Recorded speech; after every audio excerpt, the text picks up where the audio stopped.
உங்களுக்கான சிறப்பு தகவல்கள். இந்த ஒவ்வொரு காரியத்துக்கும் ஒரு பின்னணி இருக்குது. இந்த குடில் சீட்டு இருக்குல்ல, இது ஏன் விற்கிறாங்க தெரியுமா? ஆக்சுவலாக இந்த கிறிஸ்மஸ் காலகட்டங்களில் எல்லா ஊர்லேயும் மேஞ்சர் சீன், அதாவது அந்த ஒரு குடில் காட்சின்னு சொல்லி நாடகம் ஒன்று போடுவாங்க. முடிவில் கடைசியில் ஒரு ஆட்களே தங்களை அலங்கரித்து கொண்டு குட்டி பாப்பா, ஒரு தாத்தா, ஒரு அம்மா, அப்படி ஒரு பெரிய டீமாக மேய்ப்பர்கள் குழு எல்லாம் சேர்ந்து ஒரு வைப்பாங்க. அது இருக்கும்போது சைலண்ட் நைட் ஹோல் நைட் இந்த பாட்டை பாடுவாங்க. அது ஒரு காமன். 13ஆம் நூற்றாண்டில் இத்தாலியில் அப்படி ஒன்று நடந்துட்டு இருக்கும் பொழுது அந்த காட்சி அவங்களுக்கு ரொம்ப பிரமிப்பாக இருந்தது. இந்த காட்சி அப்படி இருந்தால் நல்லா இருக்குமே அப்படின்னு அவங்களுக்கு தோணுச்சு. அவங்க தான் முதலாக இந்த குடில் செட் வைக்கிற பழக்கத்தை அறிமுகப்படுத்துகிறாங்க.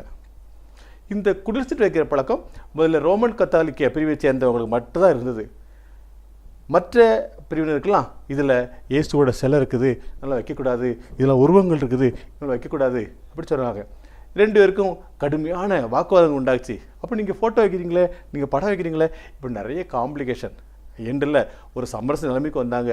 இது ஒரு நினைவு சின்னமாக தான் வைக்கிறோம், நம்ம கும்பிடலை அப்படின்னு சொல்லி இந்த குடில் வைக்க ஆரம்பித்தாங்க. குடில் வைக்கிறது இன்றைக்கு உலகம் முழுவதும் எல்லா நாட்டிலும் பரவலாக இருக்குது. இதில் உயரமான குடில் எது, குட்டையான குடில் எது, இன்னும் ஏகப்பட்ட காரியங்கள் இருக்குது. இந்த குடில் வைக்கிறதுல மெயின் காரியம் இறுதியாக அந்த நாடக காட்சியை உருவகப்படுத்தி வைக்கிறாங்க. இது ஒரு நினைவு சின்னமாக பல நாடுகளிலே போற்றப்படுகிறது. குடில் வைக்கிறது ஒரு நினைவு சின்னம் மாத்திரமே, அது வணங்கும் சின்னம் அல்ல. குடில் பற்றிய நிறைய தகவல்களை தெரிஞ்சு கொண்டீங்கல்ல.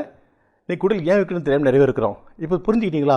குடில் வைக்கும் பொழுது அது நமக்கு வேடிக்கை பொருளாக, விளையாட்டு பொருளாக இல்லாமல் இயேசு வீட்டில் இருக்கிற பொருளாக இருக்கணும். இயேசு இல்லாத குடில், இயேசு இல்லாத கிறிஸ்தவங்க வாழவே முடியாது.